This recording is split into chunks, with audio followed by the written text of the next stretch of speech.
out of Sacramento. She's out of Sacramento. Agent Keys. She's out of Sacramento. Oh yeah. Oh yeah.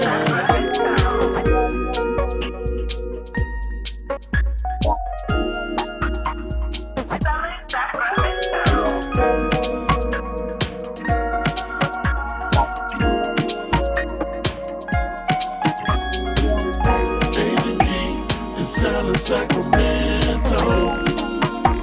She's out of Sacramento. She's out of Sacramento. Oh yeah.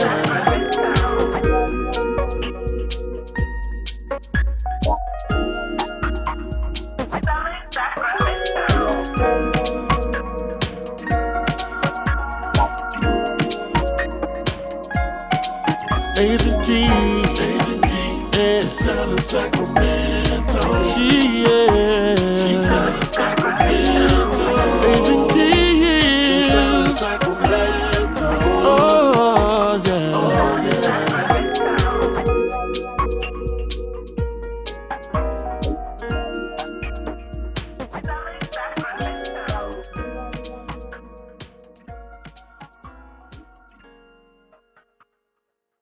Selling slack, selling slack, selling slack, selling slack, selling slack, selling Sacramento, buying the block back. Selling slack, selling slack, selling slack, selling slack, selling slack, selling Sacramento, buying the block back.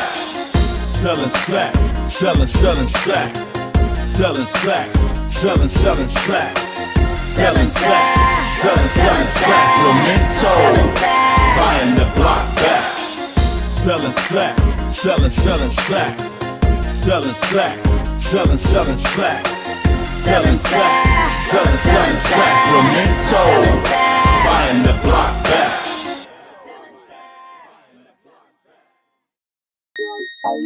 Agent Key, she's out of Sacramento. She's out of Sacramento. Agent Key, she's out of Sacramento. Oh yeah. Oh yeah.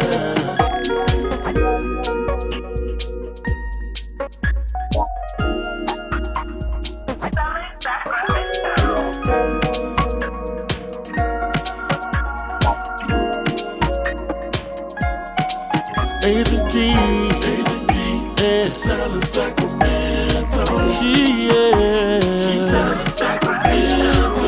Agent Key, she's out of Sacramento. Oh yeah. Oh yeah.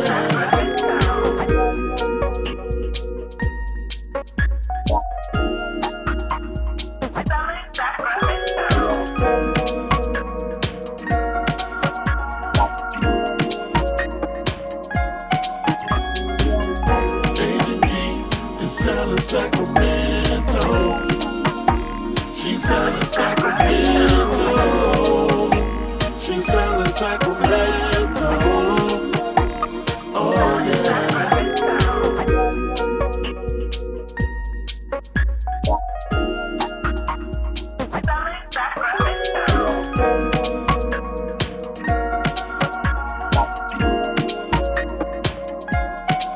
Agent Key, she's out of Sacramento.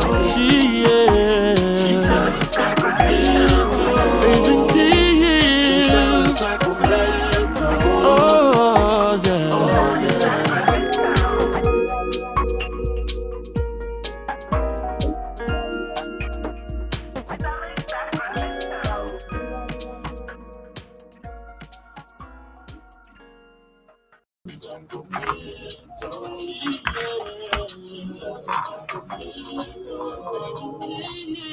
Hey everyone, thank you for tuning in. Getting ready to go live. 10, 5, 3. Hey everyone, it is Wednesday. You're listening to 97.5 FM KDEE, where I, Agent Key, am hosting the show Selling Sacramento. This show is sponsored every Wednesday by Matthews and Company Realty Group, where I, Agent Key, am broker and owner, and I love helping you buy and sell and retain real estate. Today's show is actually called just that: How to Become a Homeowner in Sacramento in 2023, and our plan to help you into home ownership for this year of 2023. And I want to first start by giving you a couple of stats. Actually, first noting that we are just a few days away from celebrating the 55th anniversary of the death of Dr. Martin Luther King Jr. It was on April 4th of 1968, 55 years ago when that occurred. And on Monday, on the air on Monday, Baxter Arterberry and Lee Perkins were talking about the day at great length. And there was something that they said that was so key. I was listening to the show and hearing a lot of the history that they were talking about.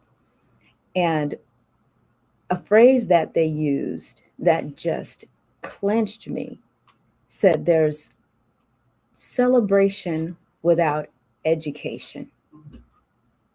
We're not bringing back up.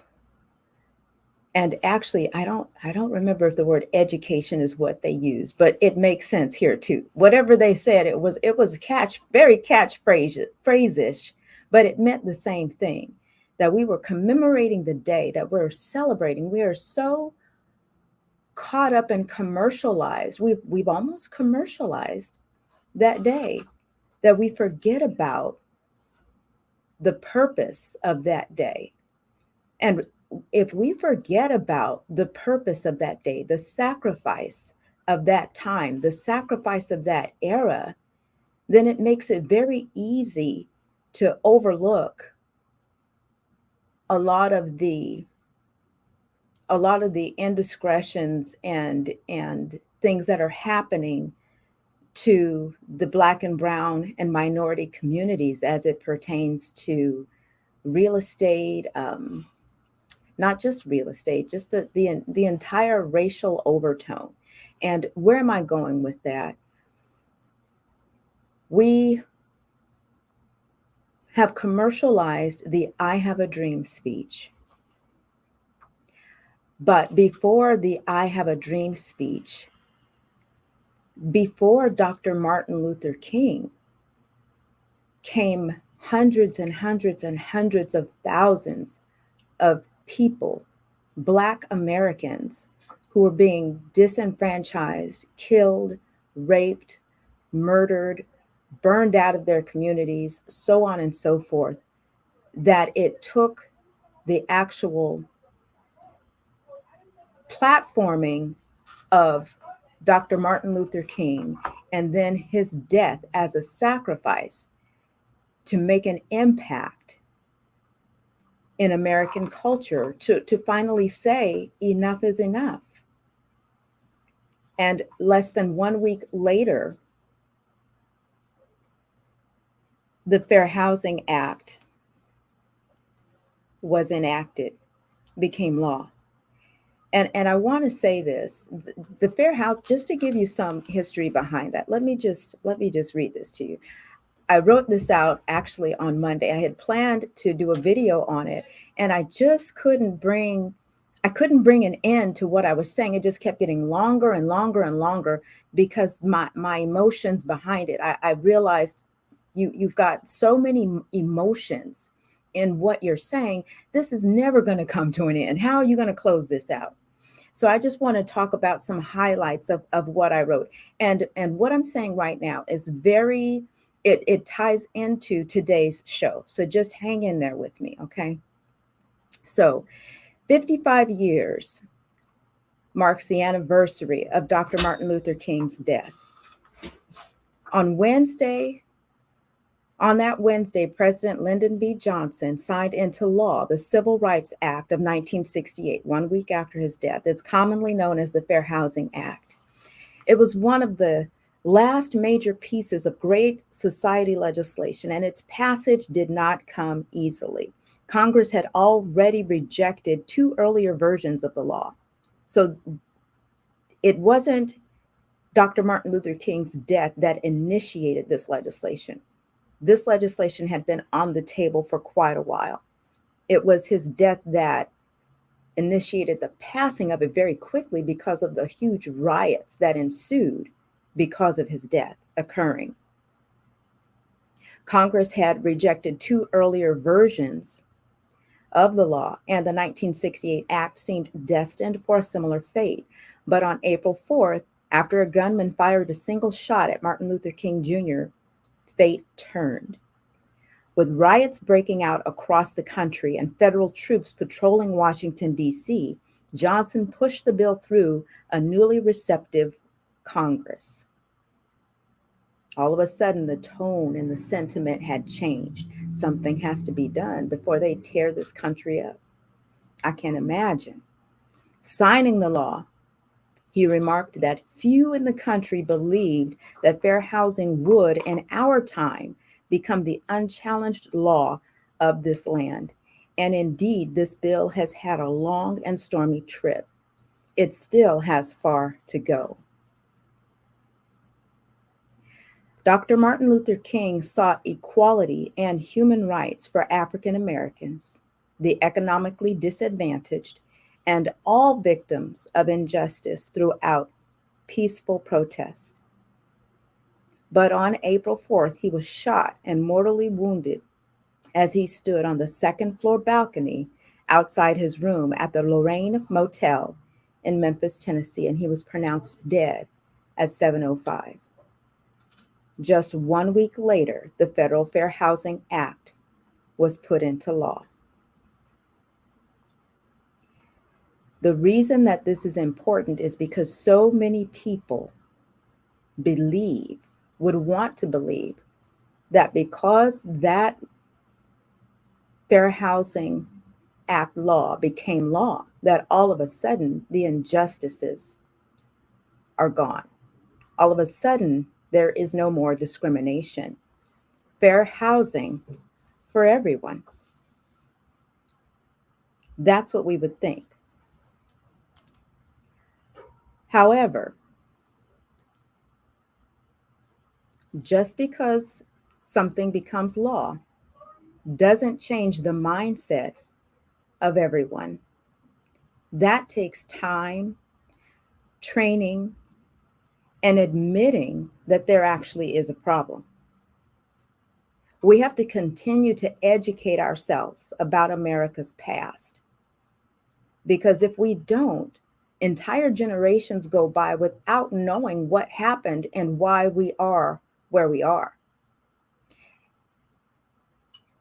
I was talking to my son yesterday, and we were talking about a similar principle of the importance of understanding the history behind something so that you know why you're doing what you're doing.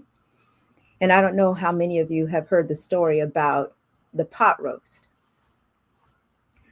One day, a mother is in her kitchen making a pot roast, and the daughter walks in the kitchen, and she looks because her mom takes the pot roast out, sets it out on the counter on the butcher top, and she takes the knife and she cuts one end of the pot roast. She turns it around and she cuts off the other end. And then she places the pot roast in the pan with all the vegetables and seasonings and everything. And then she puts it in the oven. And so her daughter asks the question, "Why are you cutting both ends of the pot roast before you put it in the oven, Mom?" And she says, "Well, that's Grandma's recipe. I'm doing it the way that she did it." And so the daughter inquires, "Well, that's interesting because that's two ends of the pot roast that are gone. So I wonder, does it make it taste better? Is it more flavorful? What is cutting the ends of the pot roast doing? Let's get Grandma on the phone and find out." So they call Grandma. "Grandma, why did you cut both ends of the pot roast?" Grandma's response, because that's the way my mama did it. Well, thankfully, great grandma was still alive and kicking, so they got her on the phone. Great grandma, why did you cut the ends of the pot roast?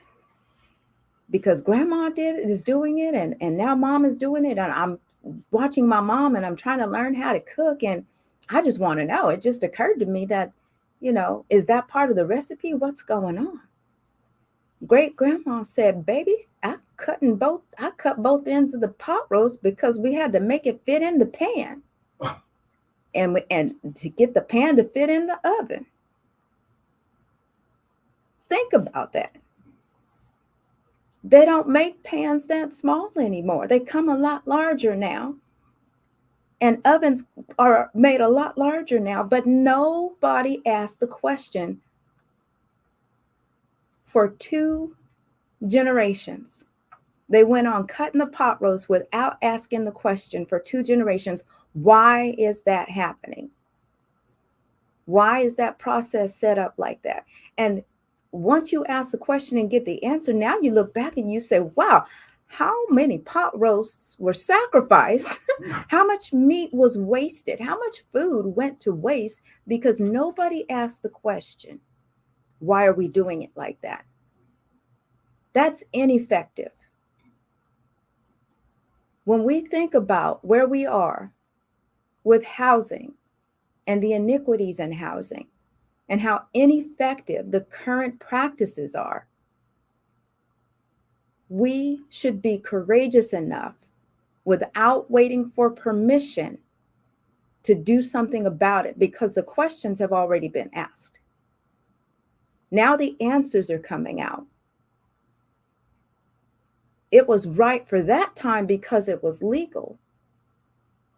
The law changed, but the sentiment hasn't. By the time the law changed, it had been a cool 200 years of practicing legal discrimination. And here we are 55 years later. It would make sense that if we have not dismantled the system and restructured it, rebuilt it, to properly affect and get the results that we want, it would make sense that those numbers have not changed. And they haven't. The gap between white homeownership and Black homeownership in America, if you were tuned in last week, is actually wider than it has ever been before. But you would think with the law, things are supposed to change. That's not how things change. Laws don't change things, people do. And so on today's show, we are going to talk about how to get into homeownership, how I plan to help you get into homeownership in Sacramento in 2023, what we've done, the process and system that we've created that specifically addresses the exact need of the issues that exist as a result of the conditions that have us where we are today, to help you get into homeownership in 2023.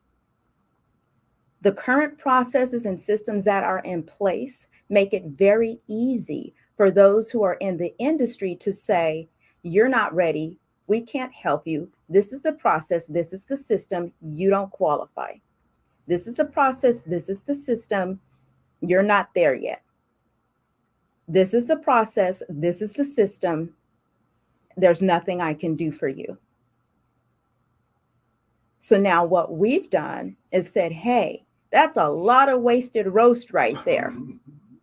We ain't having that. We're going back and we are creating our own systems and processes using the law, the parameters, the policies that exist, but also using our knowledge of the industry and taking the time that it's going to take to help get you to the finish line, walking you through it, assessing your own personal situation, evaluating your specific needs, helping you even get home ownership on your mind. I promise you, the majority of agents and real estate professionals out there, including lenders, and it's not necessarily their fault because it's the way the system is set up. It takes time to get a group of people across the finish line who have not been exposed to the opportunity and the information and the education, who come from a group of people where they've been oppressed for literally 200 years. It takes a special group of people to take the time to map out a plan to say, this is what we're going to do. And this is not completely brand new. A lot of the concepts that we have implemented, they're not completely brand new, but the time is right. Right now is the time. And so I'm thanking you in advance for tuning in today to this particularly special episode that's near and dear to my heart. And we're going to take a break. And when we come back, I'll explain to you exactly what the program is, who is involved, and what we've already done, and what our plan is to actually make a difference in the numbers of the percentage of Blacks and minorities and those disenfranchised in homeownership in Sacramento for 2023. You're listening to 97.5 FM KDEE. I'm Agent Key, and I'll be right back.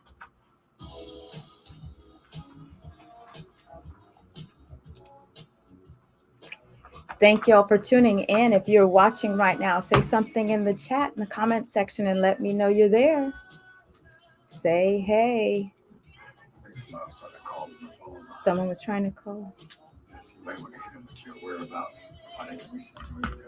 Oh, okay. So someone actually is. The show is on right now. What's our KDEE 90? What's the website? KDEFM.org. fm.org /listen live. Okay. I'm messaging someone, y'all, if you're wondering what I'm doing. Good press send. There we go. I'll let you make sure the link is correct. Yes. All right. Hello there. Hey. How y'all doing? Nesper, Tariq, Marsalis. Hey, hon. How are you? Yes, this is the conversation to have indeed. Yes. We're going to be fully transparent. What's the other phrase? There's a lot that comes to mind. I have to. No, I was going to have to calm down. Keep the emotion out of it and really just deal with the facts. But thank you all for tuning in today. We're going to jump right into it as soon as we come back from the station break.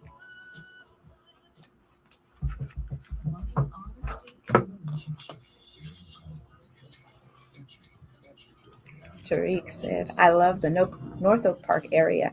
I'm in Oakland, but always looking. Yeah. So North Oak Park is actually one of the areas that is being gentrified, but not without a fight. And so when I say gentrified, I actually hesitate to say gentrified because the people of Oak Park are not having it. They have really successfully risen up and fought back. And there are a lot of businesses in Oak Park now that are Black owned that are now being visited. People are going there. The North Oak Park area and the area of Oak Park is being revived again, but it's a combination. It's an effort, a combined effort of those people who are trying to gentrify it, but then also those people who live there. It's almost if they've gotten together, they've had a come to Jesus moment, and they are working it out. We're getting ready to go back on the air, y'all. Hey everyone, we're back. You're listening to 97.5 FM KDEE. I am Agent Key, and we are selling Sacramento. And today's show, how to become a homeowner in Sacramento. What are we doing? What have we done? What we are doing to help you become a homeowner in Sacramento in 2023. So I want to start by telling you that this has been a thought process or an idea that's been on my mind for many, many years. I've been in real estate almost 20 years, and there's so much that I've seen that I cannot unsee. It's hard for me to press forward and help people close transactions without seeing how many people I've not been able to help. And so that part is heartbreaking, especially knowing that there is a solution. The solution is not an easy one. When you're helping someone, let me tell you this, the two biggest obstacles to homeownership for African Americans, actually three. Number one is education. And education by means of having these conversations about home ownership in your house on a regular basis. They have to start right there. It has to be a normal conversation in the Black household. And home ownership is not a normal conversation in most Black households because we have been pushed out of home ownership because of laws that were legal and discriminating and into being renters. So the conversations that we have a majority of the time, the conversations that have been normalized are those of being a renter, making sure you save money for your first and last. Yep, not down payment. We don't use the word down payment because down payment, I'm talking to Dosti, y'all, my engineer, he's in here. He said down payment, but that's the term that we need to get more accustomed to is down payment. Instead, we are more accustomed to the phrase first and last. We need to have these conversations on a regular basis in our households. We need to have these conversations about home ownership, construction, building, and development in our classrooms, in the educational system. They're trying to put so much into the curriculum that has nothing to do with Black people getting an economic advantage, that it's a disgrace. And we've given those people who are in positions of leadership way too much time and a free pass.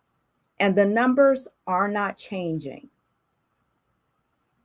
Let me bring the tone down out of my voice a little bit. We need to have the conversations about home ownership, development, being brokers, not just real estate professionals because it looks so glamorous on HGTV and selling Miami and the real estate agents of Beverly Hills. Let me tell y'all, that's not the real world. The real world is to become a developer like Anthony Mosley with Bulldog Construction and Development, where they're actually working on a big development project right now in Selma, right here in California. It's to become an owner, have conversations about being the owner and developer on an end of one of these state contracts throughout the state of California, where you've got a $1 billion contract or a $500 million contract or a $100 million contract or a $50 million contract that's not only going to feed you and your family, but create other job opportunities for people who look just like you. Those are the conversations that we need to be having. We need to have conversations that are going to expand our horizons and the possibilities beyond just home ownership. So the education is one piece that's missing. Then we go to the down payment portion, the money, being able to save up that kind of money. We can't save up that kind of money as a community when we are not making that kind of money. When we don't have those types of incomes, we are stuck in thinking about renting, because renting traditionally was the next most affordable housing alternative. And now that has totally changed on its head. It's upside down now, where rents are almost, and they have caught up with mortgage payments. And if we're not careful, they will soon exceed mortgage payments. And I don't know if you've all been paying attention, but a lot of these corporations are now becoming landlords. They're buying up homes straight from some of the developers with the intention to turn them into rentals, because they're forecasting that you are not going to choose home ownership. The other piece that's missing is credit. We have to pay attention to the messaging that's happening in our commercials and on social media. There's this need to want to be an influencer and to show everybody that you're on vacation in all these different places, and that you live in a house that looks like this, and you're so fancy, and your children are so fancy, and everybody's so fancy. That costs a lot of money. But we are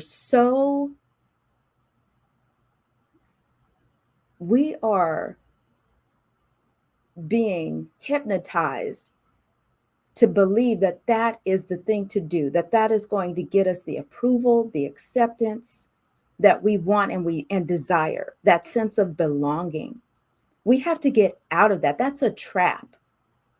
That's a trap that's going to lead to the economic death of your household and future generations to come. I am not saying that those things should not be desired, but I am saying that there is an order.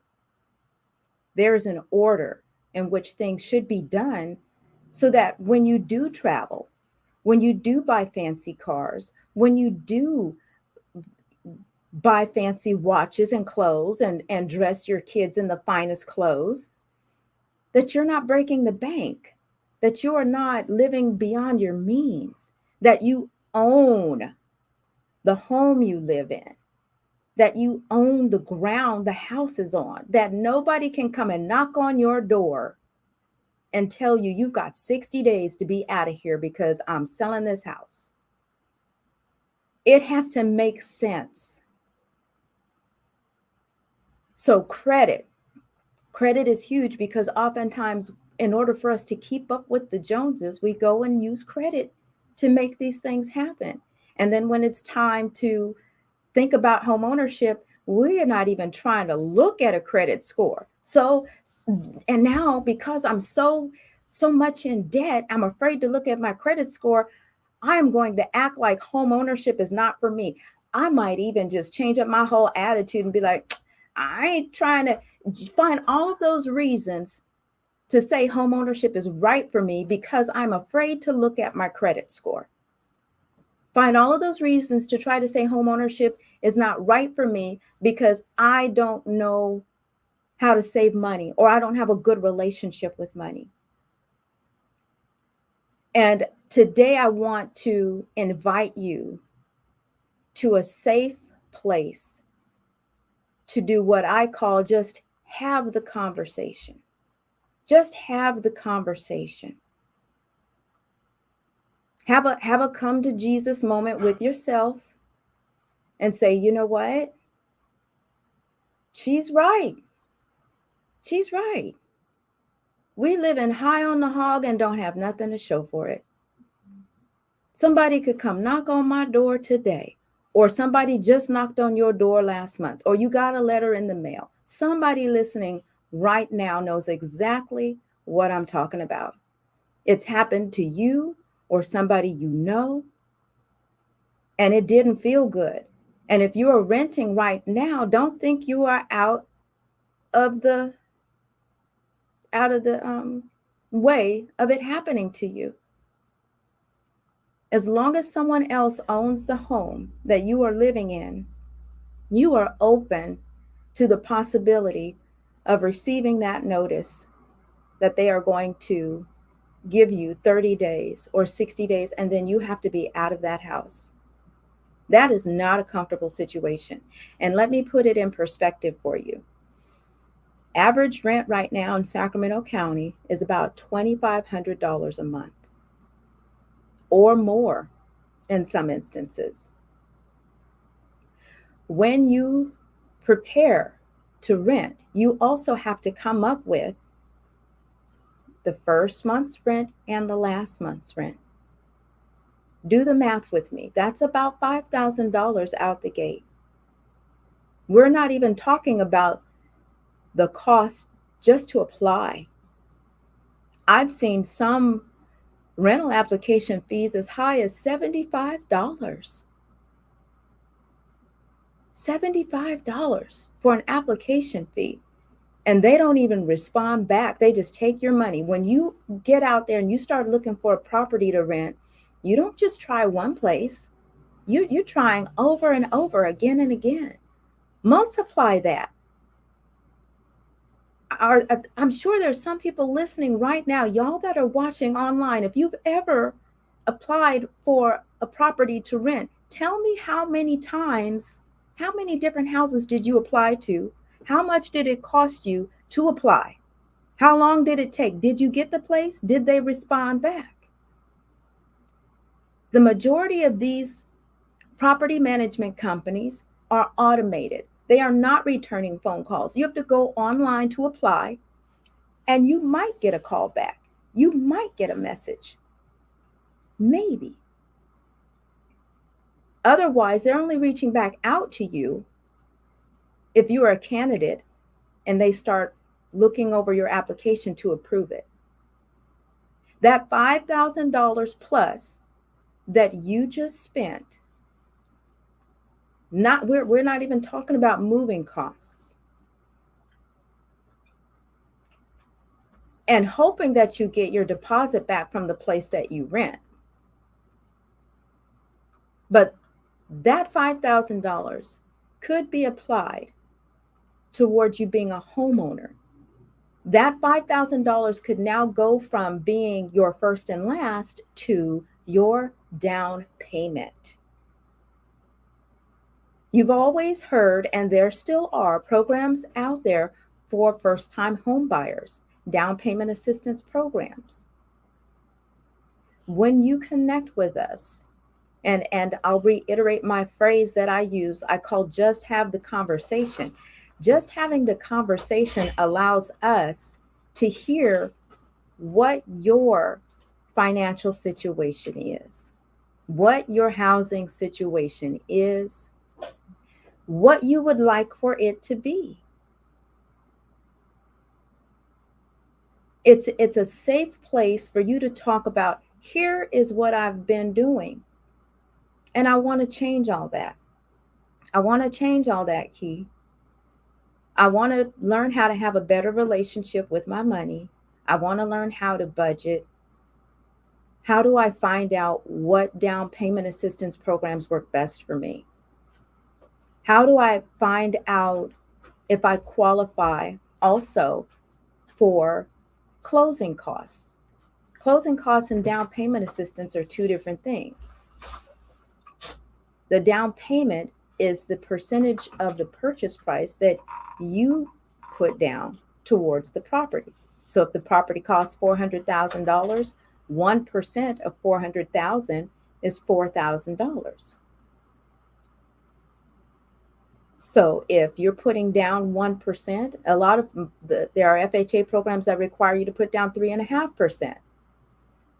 That's $12,000 to $15,000 in some instances. Most people don't have that. But did you know that there's a program out there that allows you to not have to come in with that because they give you that money. You don't have to try to figure out where you're going to get $12,000 from. We can help you explore what those things are. We can help get you to the point, because the better your credit score, the higher your credit score, the more opportunities you unlock in order to gain more assistance. And if your credit score is not where it needs to be, that's where we hold your hand and walk you through that. What are you doing with your credit right now? And be careful not to get caught up in these credit restoration opportunities, because there's a lot of us out there. And again, this is no shade. I'm not trying to throw anybody under the bus, but oftentimes we just jump on things because they look like they are quick ways to make money and the thing to do. And there are a lot of well-meaning people out there who are marketing themselves as credit restoration experts. And if you are taking my application, charging me $2,000, $3,000, and said over the next 6 months, you're going to help me with my credit. And then every month I get a letter that says you sent a letter somewhere. And that's the most that you're doing to change my credit or improve my credit. In 30 days, in 45 days, in 60 days, if my credit has only moved a few points,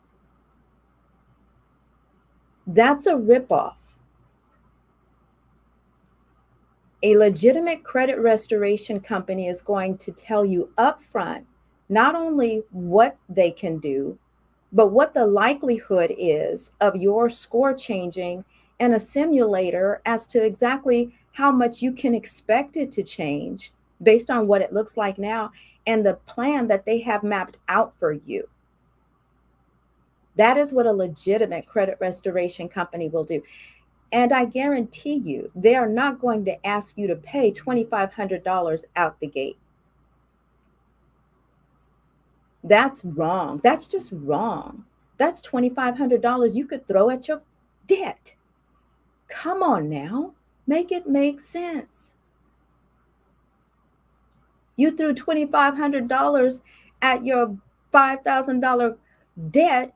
30 days from now, your credit has shot up already. What you need them for? Make it make sense. But again, we don't know if we're not educated. We don't know if we're not educated. And I want to educate you. I want to, and we have created this safe space so that you can have the conversation to help get you into home ownership sooner rather than later. And in particular in 2023, because housing prices are slated to continue to decline. The stats for Sacramento County real estate housing market came out for the month of December. And from November to December, the median sales price decreased 5%, y'all. 5%. For over a year and a half, the median sales price in Sacramento County had been well above $510,000. The median sales price for the month of November is $485,000. The last time it was in the $480,000 price point was 2 to 3 years ago.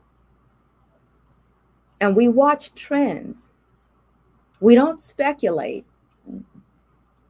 We're not jumping on that bandwagon of people saying the market's going to crash. That's not how we assess or evaluate the market. We assess and evaluate the market based on the numbers.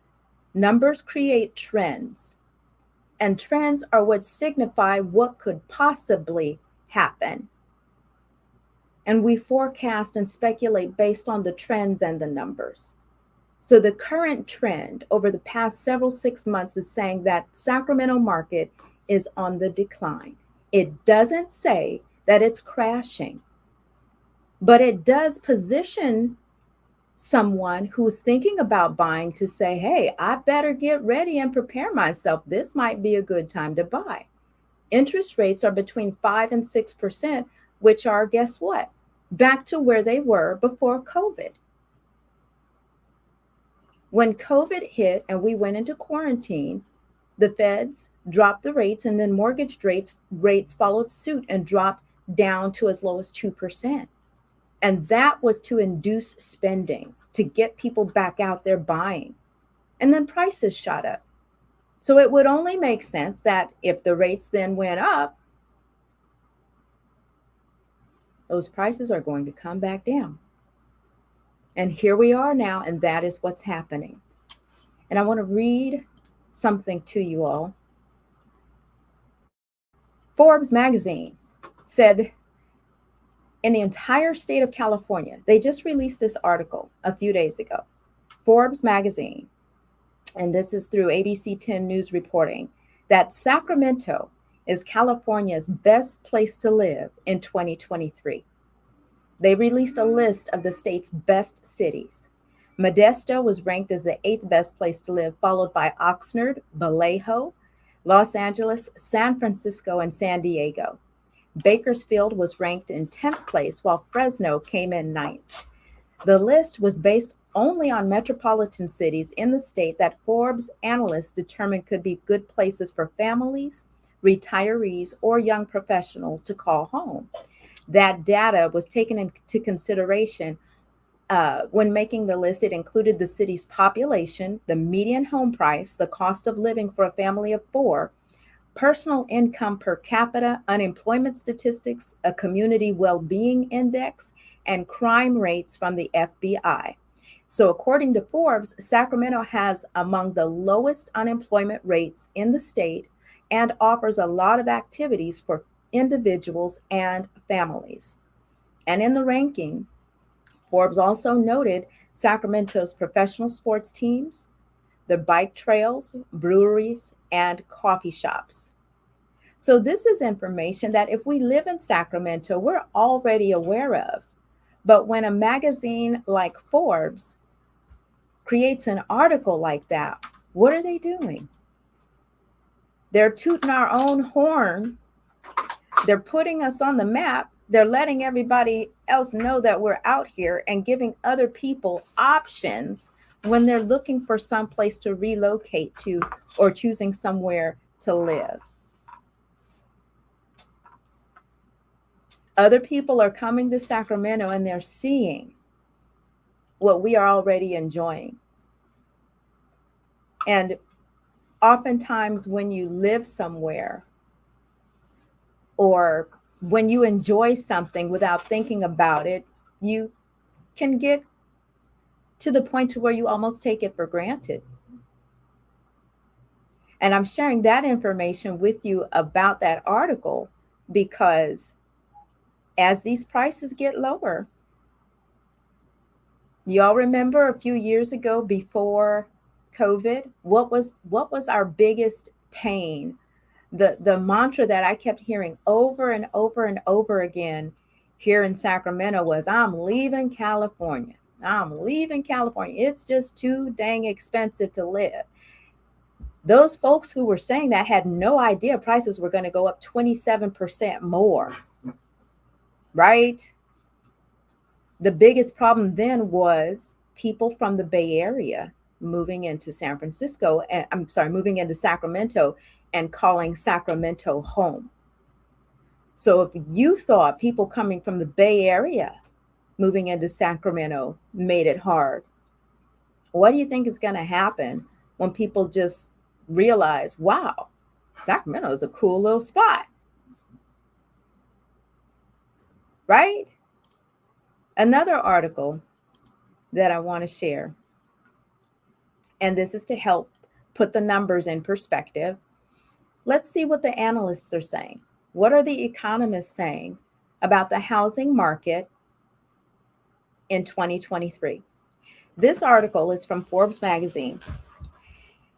And with this article, I want to show the difference between information that's shared on a national level and then information shared on a local level as it pertains to real estate. The first part of this article, it says the headline of the article is Experts Predict What the Housing Market Will Look Like in 2023. And so the first part of the article, they quote the Realtor.com chief economist, Danielle Hale. And she talks about how after several years of an ambiguous and unambiguous seller's market, the 2023 housing market could feel more like a nobody's market. She said, we expect to see some buyer advantages in the form of 22.8% more homes for sale. However, the increase will result largely from homes taking longer to sell amid challenging affordable conditions. She says for sale homes will remain high priced, with the national annual median price for 2023 expected to advance another 5.4% less than half the pace observed in 2022. Still, higher prices mean that homeowners are likely to walk away from a home sale with significant equity if they decide to venture into the market and can find a buyer. On the whole, however, we expect home sales to be dramatically lower, down 14.1% compared to 2022, as both buyers and sellers pull back from a housing market and economy in transition. She finishes saying, we expect the annual tally for 2023 to be roughly in line with the recent pace of home sales in the late 2022. Now, she is speaking as the chief economist for Realtor.com, she's speaking on a national level. In this same article, they quote two other individuals who I want to share what they say, because their comments are more pointed toward California. And I want you to notice how the information changes. So the senior economist for LendingTree, Jacob Channel, says the housing market will remain tough for many would-be buyers. While mortgage rates might stabilize, did you catch that? Prices could decline, and buyers may be able to negotiate with sellers more in 2023 than they were able to over the height of the pandemic. That doesn't mean that buying a home is suddenly going to become a walk in the park. On the contrary, affordability challenges will likely persist for many, owing to rates remaining steep and supply remaining limited. So inventory is still going to be tight, ladies and gentlemen. And the steep rates that he's referring to, if the mortgage rates increase, that could be a challenge. If they remain between 5 and 6% as prices drop, it's going to make it a great opportunity. He goes on to say borrowers shouldn't expect rates to fall anywhere near their record 2021 lows, or even to as low as they were at the start of 2022. What is he saying? Those low rates were based upon the Fed's decreasing the rate because people were not out there and we were quarantined. So those 2 and 3% rates, he's saying, don't expect to see those. Get acclimated to 4%, 5%, 6%, where we were before the pandemic. That's me saying that. That's not coming from his quote. Finishing what he's saying in the article, home prices won't necessarily fall everywhere, but a combination of relatively high rates and weak home buyer demand will probably push prices down nationwide this year. Although a 5 to 10% drop may be steep, it's important to keep in mind that because home values rose so much over the height of the pandemic, declines this year are unlikely to totally wipe out gains that many homeowners saw over the past few years. So that's good news for sellers. If you had equity in your home prior to the quarantine, you're probably not going to lose that equity, i.e., market is not, I don't want to say that as if it's absolute true. There is a high chance that the market probably won't fall out. Now, Lawrence Yun, the chief economist for the National Association of Realtors and the senior vice president of research, says something even more pointed to California. 4.8 million homes will be sold. Prices will remain stable. Atlanta will be the top real estate market to watch in 2023 and beyond.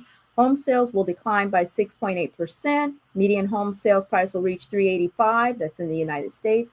Half the country may experience small price gains, while other The other half might see price declines. However, here we go. Markets in California might be the exception, with San Francisco, for example, likely to register price drops.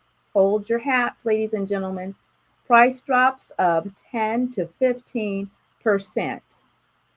Hold your hats, ladies and gentlemen. Rent prices will rise 5% in 2023. That's the prediction, following a 7% increase in 2022. So I'm going to stop right there. Some of you who are renting have already felt the squeeze this year. That's what he's saying. If you're renting, did your landlord increase your rent this year?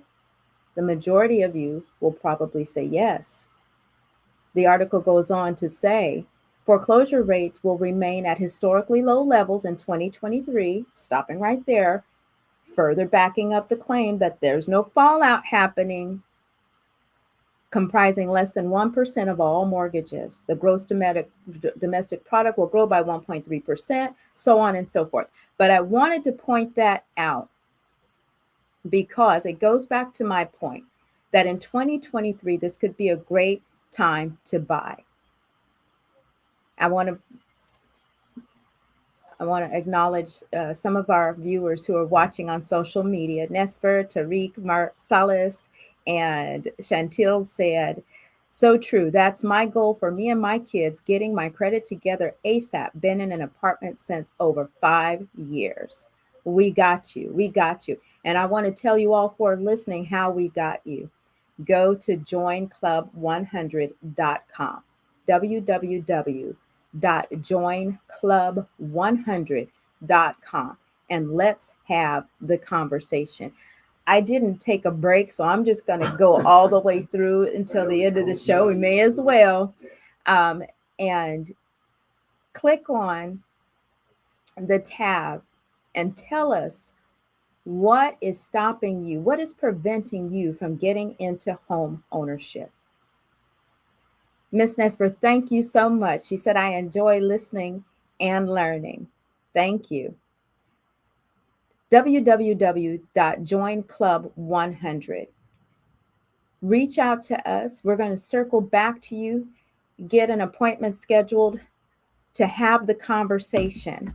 And in that conversation, during that conversation, what we do and what we are training our team to do. First of all, let me tell you who our team is. If you go to Join Club 100, there's a section called Who We Are. Y'all, we have taken the last several months to put together this rock solid team. We have vetted everyone. I now call us the 12. The 12. Ironically and coincidentally, once the dust settled, and then there were 12. I'm excited by that number. You'll go to the website and you'll see Miss Suzette Loggins. She's a realtor with Premier Diamond Realty. You'll see that she's a certified senior real estate specialist with over 30 years of experience. You'll see Miss Chanel Stafford. She's a broker, the broker of Premier Diamond Realty. These two ladies have actually been just doing wonderful things with our clients. Just closed another buyer a couple of days ago and have another closing coming next week. And if you follow me on social media, there will soon be a SAC Club 100 Facebook page and Instagram where you'll be able to see all of the buyers that we close, see all of their stories, see how many that we're closing. Our goal is to close 100 people in 2023. If you're listening to this, you're one of those people that we want to help. We want to take the time to get you to the finish line, whatever it takes.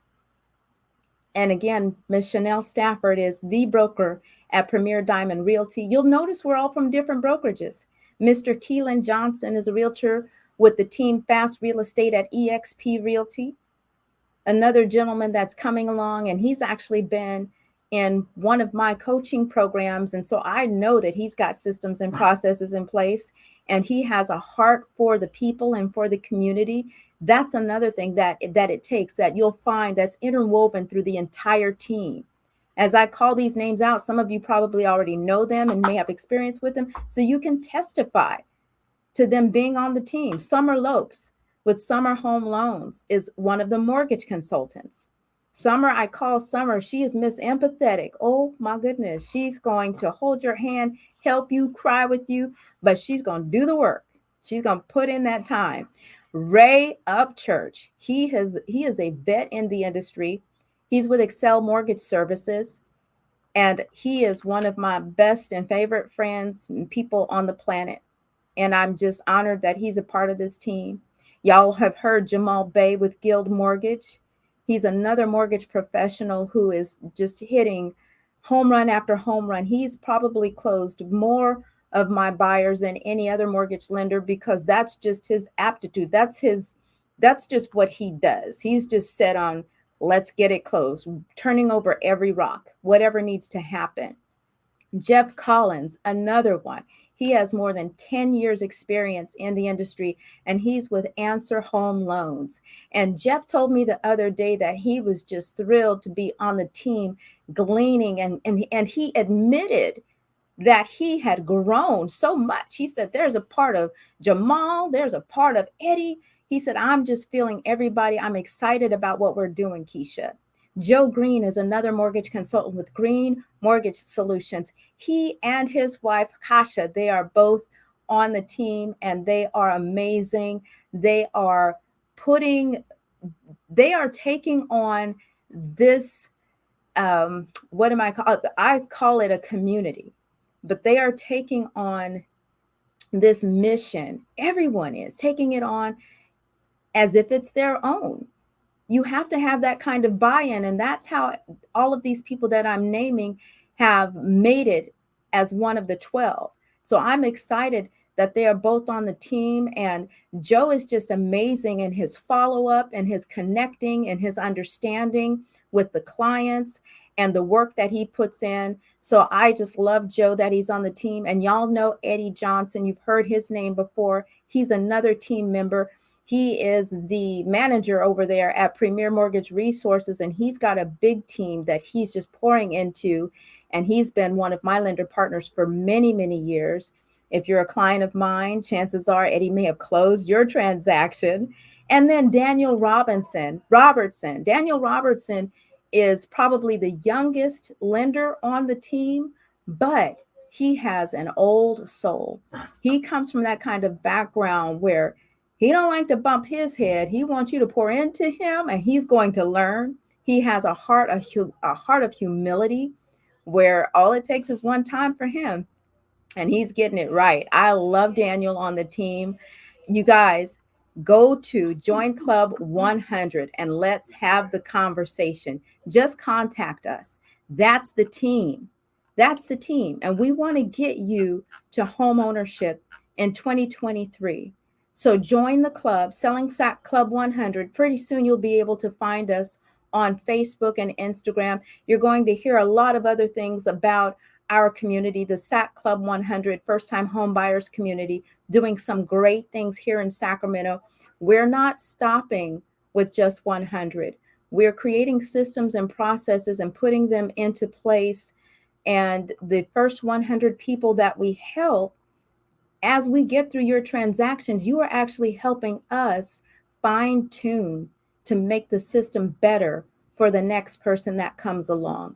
So go to Join Club 100, JOINCLUB 100.com, where we are turning Sacramentans into first-time home buyers. That's my time, ladies and gentlemen.